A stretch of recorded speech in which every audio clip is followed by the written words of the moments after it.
अध्याय 10 विभूति योग परिचय। इस अध्याय में भगवान श्री कृष्ण बताते हैं कि संपूर्ण सृष्टि में जो भी श्रेष्ठ, शक्तिशाली, सुंदर और महान है, वह सब उनकी ही विभूति यानी दिव्य शक्ति है। इस अध्याय में कुल 42 श्लोक हैं। श्लोक 10.1 संस्कृत। भूय एव महाबाहो शृणु मे परमं वचः यत्तेऽहं प्रीयमाणाय वक्ष्यामि हितकाम्यया। भावार्थ: हे अर्जुन, अब फिर से मेरा श्रेष्ठ वचन सुनो, जिसे मैं तुम्हारे हित और प्रेम के कारण कह रहा हूं। विस्तार। भगवान यह स्पष्ट करते हैं कि यह ज्ञान केवल उपदेश नहीं, बल्कि भक्त के कल्याण के लिए दिया गया प्रेमपूर्ण ज्ञान है। श्लोक 10.2 न मे विदुः सुरगणाः प्रभवं न महर्षयः। भावार्थ: देवता और महर्षि भी मेरी उत्पत्ति को नहीं जानते। विस्तार। भगवान स्वयं सभी के कारण हैं, इसलिए कोई भी उन्हें पूर्ण रूप से नहीं जान सकता। श्लोक 10.3 यो मामजं अनादिं च वेत्ति लोक महेश्वरम। भावार्थ: जो मुझे अजन्मा, अनादि और लोकों का स्वामी जानता है, वही भ्रम से मुक्त होता है। विस्तार। ईश्वर को सही रूप में जानना ही मुक्ति का मार्ग है। श्लोक 10.8 बहुत महत्वपूर्ण। अहम सर्वस्य प्रभवो मत्तः सर्वं प्रवर्तते इति मत्वा भजन्ते माम बुधाः भाव समन्विताः। भावार्थ: मैं ही सबका मूल कारण हूँ, यह जानकर ज्ञानी मेरी भक्ति करते हैं। विस्तार। यह श्लोक बताता है कि सच्ची भक्ति ज्ञान से जन्म लेती है। श्लोक 10.9 मच्चित्ता मद्गतः प्राणाः बोधयन्तः परस्परम। भावार्थ: मेरे भक्त सदा मुझ में मन लगाकर मेरा गुणगान करते हैं। विस्तार। सच्चे भक्त का जीवन ईश्वर चिंतन से भरा होता है। श्लोक 10.10 तेषां सततयुक्तानां भजतां प्रीतिपूर्वकं ददामि बुद्धि योगम तम येन मामुपयान्ति ते। भावार्थ: जो प्रेमपूर्वक मेरी भक्ति करते हैं, उन्हें मैं वह बुद्धि देता हूं जिससे वे मुझे प्राप्त करते हैं। विस्तार। यह दर्शाता है कि ईश्वर स्वयं भक्त को मार्ग दिखाते हैं। श्लोक 10.11 नाशयाम्यात्मभावस्थो ज्ञानदीपेन भास्वता। भावार्थ: मैं उनके अज्ञान को ज्ञान के दीपक से नष्ट कर देता हूं। विस्तार। ईश्वर भीतर से अज्ञान का अंधकार मिटाते हैं। श्लोक 10.20 अहम आत्मा गुडाकेश सर्वभूताशय स्थितः। भावार्थ: मैं सभी प्राणियों के हृदय में स्थित आत्मा हूं। विस्तार। ईश्वर केवल बाहर नहीं, हर जीव के भीतर भी विराजमान है। श्लोक 10.22 वेदानां सामवेदोऽस्मि देवानामस्मि वासवः। भावार्थ: वेदों में मैं सामवेद हूं, देवताओं में इंद्र हूं। विस्तार। भगवान बताते हैं कि हर क्षेत्र में श्रेष्ठता उनका ही स्वरूप है। श्लोक 10.34 मृत्युः सर्वहरश्चाहम् उद्भवश्च भविष्यताम्। भावार्थ: मैं सब कुछ हर लेने वाला मृत्यु भी हूं और भविष्य का जन्म भी। विस्तार। ईश्वर सृजन और संहार दोनों के अधिपति हैं। श्लोक 10.41 अध्याय का सार यद यद विभूतिमत्सत्वं श्रीमधुर्जितमेव वा तत्तदेवावगच्छत्वं मम तेजोंश संभवम्। भावार्थ: जो भी ऐश्वर्य, शक्ति या तेज है, वह मेरी ही शक्ति का अंश है। विस्तार। संपूर्ण संसार में जो भी महान है, वह ईश्वर की ही झलक है। अध्याय 10 की मुख्य शिक्षा। ईश्वर हर जगह और हर रूप में है। श्रेष्ठता ईश्वर की पहचान है। भक्ति से ज्ञान और मोक्ष मिलता है। अध्याय 11 विश्वरूप दर्शन योग परिचय। इस अध्याय में भगवान श्री कृष्ण अर्जुन को अपना विराट यानी विश्व रूप दिखाते हैं। अर्जुन को ये अनुभव होता है कि संपूर्ण सृष्टि, सृजन, पालन और संहार सब भगवान में ही समाया है। इस अध्याय में कुल 55 श्लोक हैं। तृण श्लोक 11.1 संस्कृत। मदनुग्रहाय परमं गुह्यम आध्यात्म संगीतम यत्त्वयोक्तं वचस्तेन मोहो अयम विगतो मम। भावार्थ: आपकी कृपा से जो गूढ़ आध्यात्मिक ज्ञान आपने दिया है, उससे मेरा मोह दूर हो गया है। विस्तार। अर्जुन स्वीकार करते हैं कि गीता का ज्ञान उनके भ्रम को समाप्त कर रहा है। तृण श्लोक 11.3 एवमेतद्यथार्थत्वमात्मानं परमेश्वर। भावार्थ, हे परमेश्वर, आप जैसे अपने विषय में कहते हैं वैसे ही हैं। विस्तार, यहाँ अर्जुन का पूर्ण विश्वास प्रकट होता है। तृण श्लोक 11.4 मन्ये यदि तच्छक्यं मया द्रष्टुमिति प्रभो। भावार्थ, यदि मैं आपके उस दिव्य रूप को देखने योग्य हूं तो कृपा कर दिखाइए। विस्तार, ये अर्जुन की विनम्र प्रार्थना है। तृण श्लोक 11.5 पश्य मे पार्थ रूपाणि शतशोथ सहस्रशः। भावार्थ, हे अर्जुन, मेरे सैकड़ों हजारों दिव्य रूपों को देखो। विस्तार, भगवान बताते हैं कि उनका स्वरूप असीम और अनंत है। तृण श्लोक 11.8 न तुमां शक्यसे द्रष्टुमनेनैव स्वचक्षुषा। भावार्थ, तुम इन साधारण आंखों से मेरे विराट रूप को नहीं देख सकते। विस्तार, ईश्वर को देखने के लिए दिव्य दृष्टि चाहिए। तृण श्लोक 11.9 ददामि ते चक्षुर्दिव्यं पश्य मे योगमैश्वरम्। भावार्थ, मैं तुम्हें दिव्य दृष्टि देता हूं, अब मेरे ऐश्वर्य योग को देखो। विस्तार, ये दर्शाता है कि ईश्वर की कृपा से ही ईश्वर का दर्शन संभव है। तृण श्लोक 11.11 संक्षेप। भावार्थ, अर्जुन भगवान के अनगिनत मुख, नेत्र, अस्त्र शस्त्र और दिव्य आभूषणों से युक्त विराट रूप को देखते हैं। विस्तार, ये संपूर्ण ब्रह्मांड का प्रत्यक्ष दर्शन है। तृण श्लोक 11.15 पश्यामि देवांस्तव देह देव। भावार्थ, मैं आपके शरीर में समस्त देवताओं और जीवों को देख रहा हूं। विस्तार, अर्जुन को अनुभव होता है कि सब कुछ भगवान में ही स्थित है। तृण श्लोक 11.19 अनादिमध्यांतमनंत वीर्यम। भावार्थ, आप अनादि, अनंत और अपार शक्ति वाले हैं। विस्तार, भगवान काल, सीमा और रूप से परे हैं। तृण श्लोक 11.20 द्यावा पृथ्व्योरिदमन्तरं हि। भावार्थ, आकाश और पृथ्वी के बीच का सब कुछ आपसे व्याप्त है। विस्तार, ईश्वर की सर्वव्यापकता का वर्णन। तृण श्लोक 11.24 दृष्ट्वा हि त्वां प्रव्यथितांतरात्मा। भावार्थ, आपके इस भयानक विराट रूप को देखकर मेरा मन भयभीत हो गया है। विस्तार, विराट रूप सुंदर और भयावह दोनों है। तृण श्लोक 11.32 अत्यंत प्रसिद्ध कालोऽस्मि लोकक्षयकृत् प्रवृद्धः। भावार्थ, मैं काल हूं जो लोकों का नाश करता है। विस्तार, यह श्लोक बताता है कि समय स्वयं ईश्वर का स्वरूप है। तृण श्लोक 11.33 तस्मात् त्वमुत्तिष्ठ यशो लभस्व। भावार्थ, इसलिए उठो और युद्ध करो, तुम केवल निमित्त मात्र हो। विस्तार, मनुष्य कर्ता नहीं, ईश्वर का साधन है। तृण श्लोक 11.36 स्थाने हृषीकेश तव प्रकीर्त्यया। भावार्थ, संपूर्ण संसार आपकी महिमा से हर्षित होता है।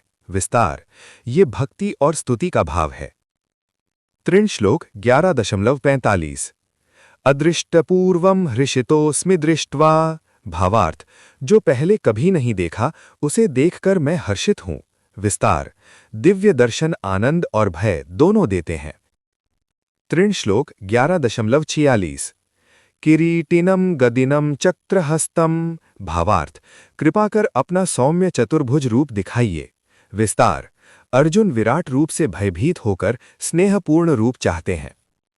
तृण श्लोक 11.47 भावार्थ, भगवान सामान्य शांत रूप दिखाते हैं। विस्तार, ईश्वर भक्त की भावना के अनुसार स्वरूप बदल लेते हैं।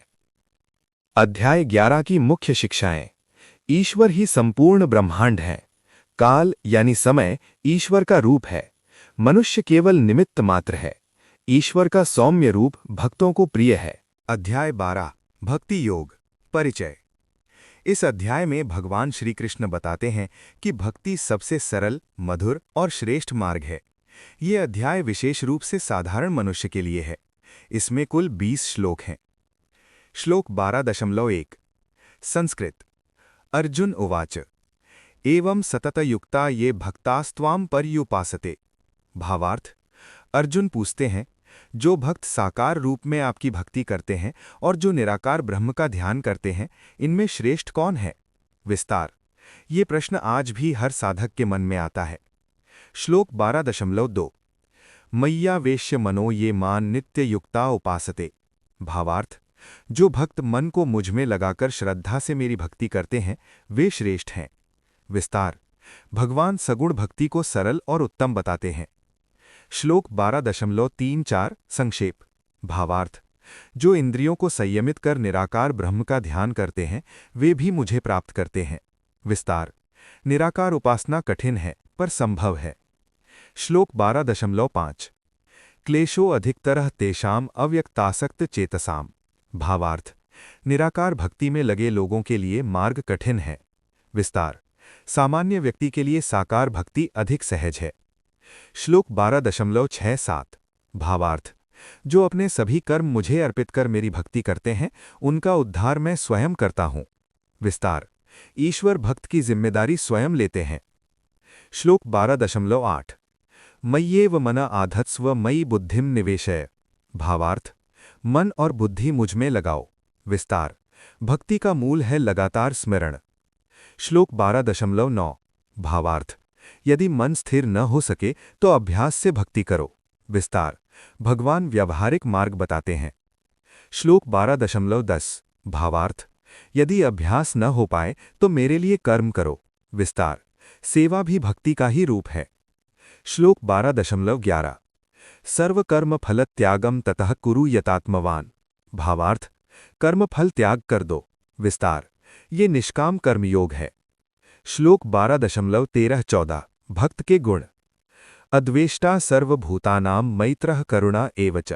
भावार्थ, जो मेरा भक्त है किसी से द्वेष नहीं करता, दयालु और क्षमाशील होता है। विस्तार, सच्ची भक्ति चरित्र को पवित्र बनाती है। श्लोक 12.15 भावार्थ, जो किसी को कष्ट नहीं देता और स्वयं भी विचलित नहीं होता, वो भक्त प्रिय है। श्लोक 12.16 भावार्थ, जो इच्छा और संग्रह से मुक्त है। श्लोक 12.17 भावार्थ, जो हर्ष शोक भय से रहित है। श्लोक 12.18-19 भावार्थ, जो मित्र और शत्रु में समान है, मान अपमान में समभाव रखता है। विस्तार, भक्ति से समत्व आता है। श्लोक 12.20 अध्याय का निष्कर्ष। ये तो धर्म्यामृतमिदम यथोक्तम पर्युपासते। भावार्थ, जो इस अमृतमय भक्ति मार्ग का श्रद्धा से पालन करते हैं, वे मुझे अत्यंत प्रिय हैं। विस्तार, ये श्लोक बताता है कि भक्ति ही मोक्ष का सरल मार्ग है। अध्याय 12 की मुख्य शिक्षाएं। नंबर 1, भक्ति सबसे सरल मार्ग है। नंबर 2, साकार भक्ति सामान्य जन के लिए श्रेष्ठ। नंबर 3, सेवा और कर्म भी भक्ति हैं। नंबर 4, सच्चा भक्त गुणों से पहचाना जाता है। अध्याय 13 क्षेत्र क्षेत्रज्ञ विभाग योग परिचय। इस अध्याय में भगवान श्री कृष्ण बताते हैं कि शरीर बराबर क्षेत्र, आत्मा बराबर क्षेत्रज्ञ और परमात्मा बराबर सभी क्षेत्रों के ज्ञाता हैं। इस अध्याय में कुल 35 श्लोक हैं। त्रयोदशाध्यायः प्रथमः श्लोकः संस्कृत। अर्जुन उवाच प्रकृतिं पुरुषं चैव क्षेत्रं क्षेत्रज्ञमेव च। भावार्थ, अर्जुन पूछते हैं कि प्रकृति, पुरुष, क्षेत्र और क्षेत्रज्ञ क्या हैं। विस्तार, ये प्रश्न आत्मज्ञान की जड़ है। त्रयोदशाध्यायः द्वितीयः श्लोकः अत्यंत महत्वपूर्ण। इदं शरीरं कौन्तेय क्षेत्रमित्यभिधीयते। एतद्यो वेत्ति तं प्राहुः क्षेत्रज्ञः इति तद्विदः। भावार्थ, ये शरीर क्षेत्र कहलाता है और जो इसे जानता है वही क्षेत्रज्ञ अर्थात आत्मा है। विस्तार, मैं शरीर नहीं हूं, मैं उसका ज्ञाता हूं। यही गीता का मूल ज्ञान है। त्रयोदशाध्यायः तृतीयः श्लोकः क्षेत्रज्ञं चापि मां विद्धि सर्वक्षेत्रेषु भारत। भावार्थ, सभी शरीरों में स्थित क्षेत्रज्ञ को मुझे ही जानो। विस्तार, परमात्मा हर जीव के भीतर उपस्थित हैं। त्रयोदशाध्यायः पंचमः श्लोकः भावार्थ, क्षेत्र शरीर का वर्णन वेद, उपनिषद और ब्रह्मसूत्र में किया गया है। विस्तार, ये ज्ञान शास्त्र सम्मत है। त्रयोदशाध्यायः षष्ठ सप्तम श्लोकयोः संक्षेप। भावार्थ, 5 महाभूत अहंकार, बुद्धि, इंद्रियां, मन, ये सब क्षेत्र हैं। विस्तार, शरीर केवल देह नहीं, मन और बुद्धि भी क्षेत्र हैं। त्रयोदशाध्यायः अष्टम द्वादश श्लोकयोः। संक्षेप भावार्थ। अहिंसा, नम्रता, क्षमा, गुरु भक्ति, इंद्रिय संयम ये सच्चे ज्ञान के लक्षण हैं। विस्तार, ज्ञान केवल पढ़ना नहीं, जीवन में उतारना है। त्रयोदशाध्यायः त्रयोदश श्लोकः। ज्ञेयं यत्तत् प्रवक्ष्यामि यद् ज्ञात्वामृतं मश्नुते। भावार्थ, अब मैं उस परम तत्व को बताता हूँ जिसे जानकर अमृतत्व मिलता है। त्रयोदशाध्यायः चतुर्दश श्लोकः। सर्वतः पाणिपादं तत् सर्वतोक्षि शिरोमुखम। भावार्थ, परमात्मा के हाथ पांव, नेत्र हर जगह हैं। विस्तार, ईश्वर सर्वव्यापक हैं। त्रयोदशाध्यायः पंचदश श्लोकः। भावार्थ, वे इंद्रियों से परे होकर भी सब अनुभव करते हैं। त्रयोदशाध्यायः षोडश श्लोकः। भावार्थ, वे भीतर भी हैं और बाहर भी। त्रयोदशाध्यायः सप्तदश श्लोकः। भावार्थ, वे विभक्त प्रतीत होते हैं पर वास्तव में एक हैं। त्रयोदशाध्यायः अष्टादश श्लोकः। ज्योतिषामपि तज्ज्योति तमसः परमुच्यते। भावार्थ, वे प्रकाशों के भी प्रकाश हैं। विस्तार, ज्ञान का मूल स्रोत परमात्मा है। त्रयोदशाध्यायः द्वाविंशति श्लोकः। पुरुषः प्रकृतिस्थो ही भुंक्ते प्रकृतिजान गुणान। भावार्थ, आत्मा प्रकृति के गुणों का अनुभव करती है। विस्तार, बंधन का कारण गुण संग है।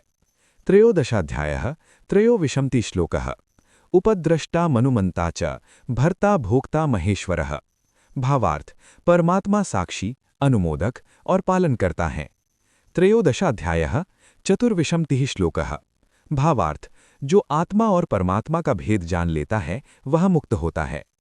त्रयोदशाध्यायः सप्तविंशति श्लोकः। समम सर्वेषु भूतेषु तिष्ठन्तं परमेश्वरम। भावार्थ, जो सभी में एक परमात्मा को देखता है वही ज्ञानी है। त्रयोदशाध्यायः अष्टाविंशति श्लोकः। भावार्थ, ऐसा व्यक्ति स्वयं को हानि नहीं पहुंचाता। त्रयोदशाध्यायः एकोनत्रिंशति श्लोकः। भावार्थ, वह जानता है कि कर्म प्रकृति करती है, आत्मा अकर्ता है। त्रयोदशाध्यायः त्रिंशति श्लोकः। प्रकृत्यैव च कर्माणि क्रियमाणानि सर्वशः।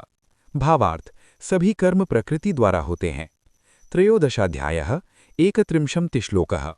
भावार्थ, परमात्मा अविनाशी हैं, इसलिए कर्मों से लिप्त नहीं होते। त्रयोदशाध्यायः चतुस्त्रिंशति श्लोकः। अध्याय का सार। क्षेत्र क्षेत्रज्ञयोरेवं अंतरम ज्ञानचक्षुषा। भावार्थ, जो ज्ञान की आंख से क्षेत्र और क्षेत्रज्ञ का भेद देखता है वही मुक्त होता है। त्रयोदशाध्याय की मुख्य शिक्षाएं। शरीर और आत्मा अलग हैं, आत्मा अकर्ता और साक्षी है, परमात्मा सभी में समान रूप से स्थित हैं, ज्ञान का अर्थ सद्गुणों में जीना है। अध्याय 14 गुणत्रय विभाग योग। परिचय। इस अध्याय में भगवान श्री कृष्ण बताते हैं कि संपूर्ण प्रकृति 3 गुणों सत्व, रज और तम से बनी है। यही 3 गुण मनुष्य को बांधते हैं और इन्हीं से ऊपर उठना मोक्ष का मार्ग है। इस अध्याय में कुल 24 श्लोक हैं। श्लोक 14.1। संस्कृत। परम भूयः प्रवक्ष्यामि ज्ञानानाम ज्ञानमुत्तमम्। भावार्थ, अब मैं तुम्हें सर्वोत्तम ज्ञान बताता हूं। विस्तार, ये ज्ञान मुक्ति देने वाला है। श्लोक 14.3। मम योनिर्महद्ब्रह्म तस्मिन् गर्भम दधाम्यहम्। भावार्थ, महाब्रह्म मेरी योनि है और उससे समस्त प्राणी उत्पन्न होते हैं। विस्तार, ईश्वर सृष्टि के मूल कारण है। श्लोक 14.5। मुख्य श्लोक। सत्वम रजस तम इति गुणाः प्रकृति संभवाः। भावार्थ, सत्व, रज और तम ये प्रकृति से उत्पन्न 3 गुण हैं। विस्तार, यही गुण बंधन का कारण है। श्लोक 14.6। सत्वगुण। तत्र सत्वम निर्मलत्वात् प्रकाशकम अनामयम्। भावार्थ, सत्वगुण शुद्ध, प्रकाश देने वाला और सुखद है। विस्तार, सत्व से ज्ञान, शांति और संतोष आता है। श्लोक 14.7। रजगुण। रजो रागात्मकम विद्धि तृष्णा संग समुद्भवम। भावार्थ, रजगुण इच्छा और आसक्ति से उत्पन्न होता है। विस्तार, रज से कर्म, लोभ और अशांति आती है। श्लोक 14.8 तमोगुण तमस्त्वज्ञानजम विद्धि मोहनम सर्वदेहिनाम। भावार्थ तमोगुण अज्ञान और आलस्य का कारण है। विस्तार तम से अंधकार, प्रमाद और पतन होता है। श्लोक 14.9 भावार्थ सत्व सुख में बांधता है, रज कर्म में, तम अज्ञान में। श्लोक 14.10 भावार्थ कभी एक गुण प्रधान होता है, कभी दूसरा। विस्तार जीवन में गुण बदलते रहते हैं। श्लोक 14.11 से 13 गुणों की पहचान सत्व ज्ञान शांति, रज लोभ क्रिया, तम अज्ञान आलस्य। श्लोक 14.14 से 15 गुण और मृत्यु। भावार्थ जिस गुण की प्रधानता में मृत्यु होती है वैसी ही गति मिलती है। श्लोक 14.16 भावार्थ सत्व का फल शुद्ध होता है, रज का दुख, तम का अज्ञान। श्लोक 14.18 ऊर्ध्वं गच्छन्ति सत्वस्थाः मध्ये तिष्ठन्ति राजसाः। भावार्थ सत्व में स्थित ऊंचाई पाते हैं, रज में मध्य में रहते हैं, तम में अधोगति होती है। श्लोक 14.19 नान्यम गुणेभ्यः कर्तारम यदा द्रष्टानुपश्यति। भावार्थ जो समझ लेता है कि कर्म गुण ही करते हैं वह मुक्त होता है। श्लोक 14.20 गुणा नेता नतीत्य त्रयीन देही देह समुद्भवान। भावार्थ जो तीनों गुणों से ऊपर उठ जाता है वह अमरत्व पाता है। श्लोक 14.21 अर्जुन का प्रश्न। भावार्थ गुणातीत पुरुष के लक्षण क्या हैं? श्लोक 14.22 से 25 गुणातीत भक्त के गुण। संक्षेप भावार्थ जो सुख दुख में संभाव रखे, मान अपमान में समान रहे, वही गुणातीत है। श्लोक 14.26 अत्यंत महत्वपूर्ण माम च यो अव्यभिचारेण भक्ति योगेन सेवते।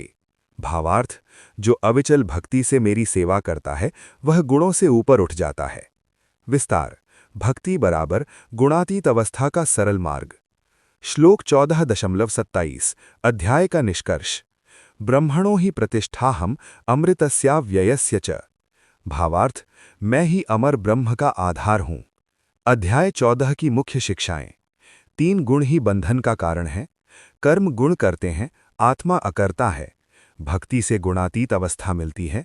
समभाव ही मुक्ति का द्वार है। अध्याय 15 पुरुषोत्तम योग परिचय। इस अध्याय में भगवान श्री कृष्ण बताते हैं कि संसार एक उल्टे अश्वत्थ यानी पीपल वृक्ष जैसा है और परमात्मा ही सर्वोच्च पुरुष यानी पुरुषोत्तम है। इस अध्याय में कुल 20 श्लोक हैं। श्लोक 15.1 बहुत प्रसिद्ध। संस्कृत ऊर्ध्वम मूलमधः शाखम अश्वत्थम प्राहुरव्ययम। भावार्थ इस संसार रूपी वृक्ष की जड़ ऊपर यानी परमात्मा में है और शाखाएं नीचे फैली हैं। विस्तार संसार अस्थायी है पर उसकी जड़ यानी ईश्वर शाश्वत है। श्लोक 15.2 अधश्चोर्ध्वं प्रसृतास्तस्य शाखाः। भावार्थ इस वृक्ष की शाखाएं ऊपर नीचे फैली हुई हैं। विस्तार जीव गुणों के अनुसार भिन्न भिन्न लोकों में जाता है। श्लोक 15.3 भावार्थ इस वृक्ष का वास्तविक स्वरूप समझ पाना कठिन है। विस्तार मोह के कारण संसार सत्य जैसा लगता है। श्लोक 15.4 ततः पदम तत्परिमार्गितव्यम। भावार्थ उस परम पद को खोजना चाहिए जहां जाने पर लौटना नहीं पड़ता। विस्तार यही मोक्ष है। श्लोक 15.5 मान मोह और आसक्ति से मुक्त हैं वे उस पद को पाते हैं। श्लोक 15.6 न तद भास्यते सूर्यो न शशांको न पावकः। भावार्थ उस परम धाम को सूर्य, चंद्र और अग्नि प्रकाशित नहीं कर सकते। विस्तार वह स्वयं प्रकाशमान है। श्लोक 15.7 ममैवांशो जीवलोके जीवभूतः सनातनः। भावार्थ सभी जीव मेरी ही सनातन अंश हैं। विस्तार हम ईश्वर के अंश हैं, ये अत्यंत आश्वस्त करने वाला ज्ञान है। श्लोक 15.8 अधिष्ठाय स्थिमंश्चहात। भावार्थ जीव मन और इंद्रियों को साथ लेकर शरीर बदलता है। विस्तार ये पुनर्जन्म का रहस्य है। श्लोक 15.9 जीव इंद्रियों के विषयों का अनुभव करता है। श्लोक 15.10 भावार्थ अज्ञानी जीव को जाते हुए नहीं देख पाते।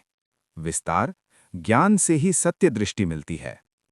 श्लोक 15.11 भावार्थ योगी प्रयास से आत्मा को देख लेते हैं।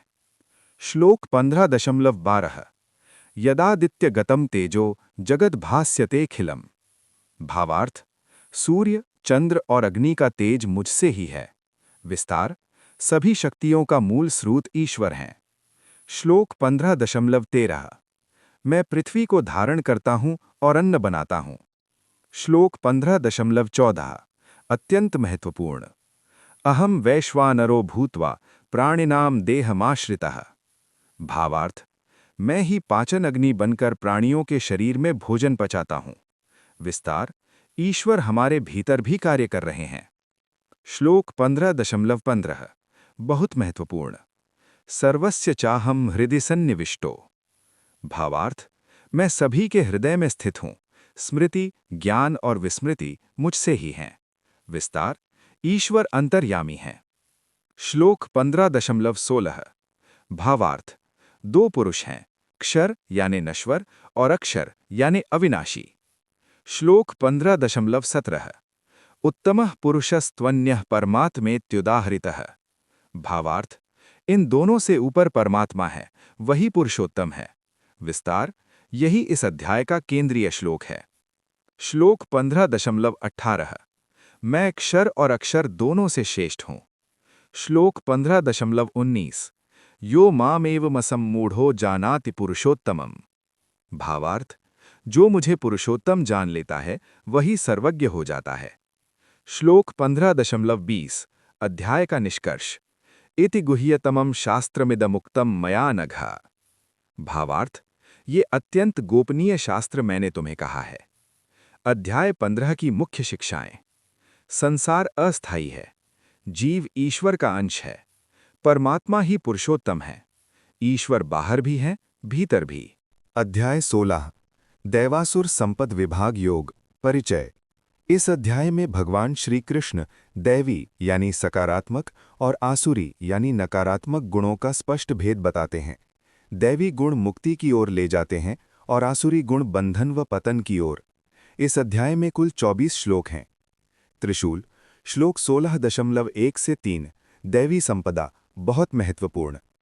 संस्कृत संक्षेप अभयम सत्व संशुद्ध्य ज्ञान योग व्यवस्थिति। भावार्थ अभय शुद्धता, ज्ञान, दान, संयम, यज्ञ, स्वाध्याय, तप, सरलता, अहिंसा, सत्य, करुणा ये दैवी गुण हैं। विस्तार ये गुण मनुष्य को ऊंचा उठाते हैं और ईश्वर के समीप ले जाते हैं। त्रिशूल श्लोक 16.4 आसुरी संपदा दंभो दर्पो अभिमानश्च क्रोधः पारुष्यमेव च। भावार्थ दंभ, घमंड, अहंकार, क्रोध, कठोरता और अज्ञान ये आसुरी गुण हैं। विस्तार ये गुण मनुष्य को अहंकार और विनाश की ओर ले जाते हैं। त्रिशूल श्लोक 16.5 दैवी संपद विमोक्षाय निबंधाया सुरीमता। भावार्थ दैवी गुण मुक्ति देते हैं, आसुरी गुण बंधन देते हैं। विस्तार यही इस अध्याय का मुख्य संदेश है।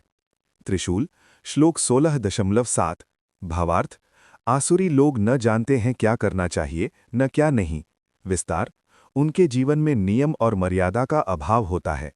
त्रिशूल श्लोक 16.8 असत्यम अप्रतिष्ठम ते जगदाहुर्ननीश्वरम। भावार्थ आसुरी लोग कहते हैं कि संसार बिना ईश्वर के है। विस्तार ईश्वर निरपेक्षता से अनैतिक जीवन जन्म लेता है। त्रिशूल श्लोक 16.9 भावार्थ वे संसार का नाश करने वाले बन जाते हैं। त्रिशूल श्लोक 16.10 भावार्थ वे कभी न तृप्त होने वाली इच्छाओं में फंसे रहते हैं। त्रिशूल श्लोक 16.11 से 12 भावार्थ वे धन, भोग और सत्ता को ही जीवन का लक्ष्य मानते हैं। त्रिशूल श्लोक 16.13 से 15 आसुरी मानसिकता संक्षेप भावार्थ मैंने ये पाया वो पाऊंगा, मैं शक्तिशाली हूं, ऐसा अहंकार। विस्तार ये अहम भाव पतन का कारण है। त्रिशूल श्लोक 16.16 भावार्थ आसुरी लोग भ्रम में फंसे रहते हैं। त्रिशूल श्लोक 16.17 भावार्थ वे स्वयं को ही सर्वश्रेष्ठ मानते हैं। त्रिशूल श्लोक 16.18 अहंकारम बलम दर्प कामम च क्रोधम च संश्रिताः भावार्थ अहंकार बल दर्प काम और क्रोध से युक्त लोग ईश्वर से द्वेष करते हैं। त्रिशूल श्लोक 16.19 भावार्थ ऐसे लोगों को मैं बार बार अधम योनियों में डालता हूं। विस्तार ये कर्मफल सिद्धांत है। त्रिशूल श्लोक 16.21 अत्यंत प्रसिद्ध त्रिविधम नरकस्य यिदं द्वारम नाशनम आत्मनः कामः क्रोधस्तथा लोभः भावार्थ काम क्रोध और लोभ ये नरक के 3 द्वार हैं। विस्तार इन तीनों पर नियंत्रण ही आत्मिक उन्नति है। त्रिशूल श्लोक 16.22 भावार्थ जो इन तीनों से मुक्त हो जाता है वो कल्याण पाता है। त्रिशूल श्लोक 16.23 भावार्थ यह शास्त्र विधिमुत्सृज्य वर्तते कामकारतः भावार्थ जो शास्त्रों को छोड़ मनमानी करता है वो सिद्धि नहीं पाता। त्रिशूल श्लोक 16.24 अध्याय का निष्कर्ष तस्मात् शास्त्रम प्रमाणम ते कार्याकार्य व्यवस्थितौ भावार्थ क्या करना है और क्या नहीं ये शास्त्र से जानो। शास्त्र नैतिक मार्गदर्शक। पुष्प अध्याय 16 की मुख्य शिक्षाएं दैवी गुण जीवन को ऊंचा उठाते हैं, आसुरी गुण पतन का कारण है, काम क्रोध लोभ से बचना चाहिए, शास्त्र मार्गदर्शक हैं बंधन नहीं। अध्याय 17 श्रद्धात्रय विभाग योग परिचय। इस अध्याय में भगवान श्री कृष्ण बताते हैं कि मनुष्य की श्रद्धा 3 प्रकार की होती है, सात्विक, राजसिक और तामसिक। मनुष्य जैसी श्रद्धा रखता है वैसा ही बन जाता है। इस अध्याय में कुल 28 श्लोक हैं। श्लोक 17.1 संस्कृत अर्जुन उवाच ये शास्त्र विधिम उत्सृज्य यजन्ते श्रद्धयान्विताः भावार्थ अर्जुन पूछते हैं जो लोग शास्त्रों का पालन नहीं करते पर श्रद्धा से पूजा करते हैं उनकी श्रद्धा कैसी होती है। विस्तार ये प्रश्न आस्था और अंधविश्वास का अंतर स्पष्ट करता है। श्लोक 17.2 मुख्य श्लोक त्रिविधा भवति श्रद्धा देहिनाम सा स्वभावजा भावार्थ मनुष्यों की श्रद्धा स्वभाव से उत्पन्न 3 प्रकार की होती है। विस्तार श्रद्धा मन की प्रकृति को दर्शाती है। श्लोक 17.3 अत्यंत प्रसिद्ध श्रद्धामयोऽयं पुरुषो यो यत् श्रद्धः स एव सः भावार्थ मनुष्य जैसा विश्वास करता है वैसा ही बन जाता है। विस्तार जीवन की दिशा श्रद्धा तय करती है। श्लोक 17.4 भावार्थ सात्विक लोग देवताओं की, राजसिक यक्ष राक्षसों की, तामसिक भूत प्रेतों की पूजा करते हैं। विस्तार पूजा का स्वरूप गुणों पर निर्भर करता है। श्लोक 17.5 से 6 भावार्थ जो शरीर को कष्ट देकर दिखावटी तप करते हैं वे आसुरी हैं। कठोरता डज नॉट इक्वल टू भक्ति। श्लोक 17.7 से 10 आहार के 3 प्रकार। सात्विक आहार आयु सत्व बलारोग्य भावार्थ जो आयु बल और शांति बढ़ाए। राजसिक आहार अत्यधिक तीखा खट्टा दुखदायी। तामसिक आहार बासी सड़ा अपवित्र। विस्तार जैसा भोजन वैसा मन। श्लोक 17.11 से 13 यज्ञ के प्रकार। सात्विक यज्ञ शास्त्रानुसार फल की इच्छा बिना। राजसिक यज्ञ दिखावे और फल की इच्छा से। तामसिक यज्ञ बिना श्रद्धा और नियम। श्लोक 17.14 से 16 तप के प्रकार। शरीर तप शुद्धता ब्रह्मचर्य अहिंसा। वाणी तप सत्य मधुर वाणी। मन तप शांति संयम। श्लोक 17.17 से 19 भावार्थ श्रद्धा के बिना किया गया तप तामसिक होता है। श्लोक 17.20 से 22 दान के प्रकार। सात्विक दान योग्य को समय पर। राजसिक दान फल की इच्छा से। तामसिक दान अपात्र को अपमानपूर्वक। श्लोक 17.23 ओम तत्सदिति निर्देशो ब्रह्मणः त्रिविधः स्मृतः भावार्थ ओम, तत्, सत ये ब्रह्म के 3 नाम हैं। विस्तार, हर शुभ कर्म में इनका स्मरण किया जाता है। श्लोक 17.24 से 25। भावार्थ, यज्ञ, तप, दान ईश्वर को समर्पित होने चाहिए। श्लोक 17.26 से 27। भावार्थ, सत शब्द सत्य और शुभ कर्म का प्रतीक है। श्लोक 17.28 अध्याय का निष्कर्ष। अश्रद्धया हुतम दत्तम तपस्तप्तम कृतम चयत। भावार्थ, श्रद्धा के बिना किया गया कोई भी कर्म व्यर्थ है। विस्तार, श्रद्धा ही कर्म को पवित्र बनाती है। अध्याय 17 की मुख्य शिक्षाएं। 1. श्रद्धा मनुष्य का स्वरूप बनाती है। 2. भोजन, यज्ञ, तप, दान सब गुणों से प्रभावित हैं। 3. सात्विक जीवन ही उन्नति का मार्ग है। 4. बिना श्रद्धा कर्म निष्फल है। अध्याय 18 मोक्ष संन्यास योग परिचय। ये गीता का अंतिम और निष्कर्ष अध्याय है। इसमें भगवान श्री कृष्ण कर्म, त्याग, संन्यास, गुण, स्वधर्म, भक्ति और मोक्ष का पूर्ण सार बताते हैं। कुल 77 श्लोक हैं। श्लोक 18.1 संस्कृत। संन्यासस्य महाबाहो तत्वमिच्छामि वेदितुम। भावार्थ, अर्जुन पूछते हैं, संन्यास और त्याग का वास्तविक अर्थ क्या है? विस्तार, अर्जुन जानना चाहते हैं कि मोक्ष का सही मार्ग क्या है। श्लोक 18.2 भावार्थ, संन्यास बराबर इच्छा वाले कर्मों का त्याग, त्याग बराबर कर्म फल का त्याग। फिर है कर्म नहीं, आसक्ति छोड़नी है। श्लोक 18.5 यज्ञ दान तपः कर्म न त्याज्यम कार्यमेव तत्। भावार्थ, यज्ञ, दान और तप कभी नहीं छोड़ने चाहिए। विस्तार, ये कर्म चित्त को शुद्ध करते हैं। श्लोक 18.78 त्याग के 3 प्रकार। तामसिक, भ्रम से कर्म छोड़ना। राजसिक, कष्ट या भय से छोड़ना।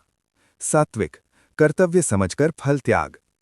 श्लोक 18.11 भावार्थ, देहधारी मनुष्य पूर्ण कर्म त्याग नहीं कर सकता। फिर है जीवन बराबर कर्म। श्लोक 18.13 कर्म के 5 कारण। शरीर, कर्ता, इंद्रियां, प्रयास, ईश्वर।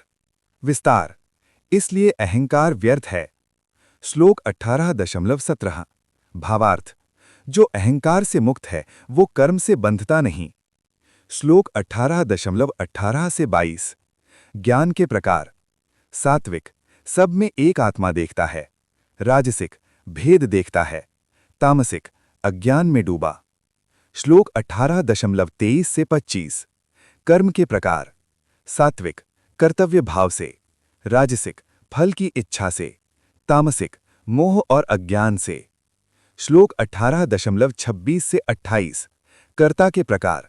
सात्विक, शांत, धैर्यवान। राजसिक, लोभी, अशांत। तामसिक, आलस्यजन्य।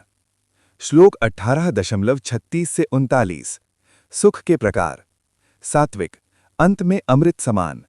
राजसिक, इंद्रिय सुख। तामसिक, आलस्यजन्य। श्लोक 18.41 44 भावार्थ, चारों वर्ण गुण और कर्म से निर्धारित हैं, जन्म से नहीं। श्लोक 18.45 स्वे स्वे कर्मण्यभिरतः समसिद्धिं लभते नरः। भावार्थ, अपने कर्तव्य को करने से सिद्धि मिलती है। श्लोक 18.47 बहुत प्रसिद्ध। श्रेयान् स्वधर्मो विगुणः परधर्मात् स्वनुष्ठितात्। भावार्थ, अपना धर्म अपूर्ण भी श्रेष्ठ है। श्लोक 18.54 भावार्थ, ब्रह्मभूत होकर मनुष्य भक्ति को प्राप्त होता है। श्लोक 18.55 भक्ति से ही ईश्वर का पूर्ण ज्ञान होता है। श्लोक 18.61 ईश्वरः सर्वभूतानां हृद्देशे अर्जुन तिष्ठति। भावार्थ, ईश्वर सभी के हृदय में स्थित हैं। श्लोक 18.62 भावार्थ, उनकी शरण में जाओ, वही परम शांति देंगे। श्लोक 18.63 मनमना भव मद्भक्तो मद्याजी माम नमस्कुरु। भावार्थ, मेरा स्मरण करो, मेरी भक्ति करो। श्लोक 18.66 गीता का महावाक्य। सर्वधर्मान परित्यज्य मामेकम शरणम व्रज। भावार्थ, सब छोड़कर मेरी शरण में आओ, मैं तुम्हें मुक्त करूंगा। अध्याय 18 का सार। कर्म करो, फल छोड़ो, स्वधर्म का पालन करो, अहंकार त्यागो, पूर्ण शरणागति ही मोक्ष है।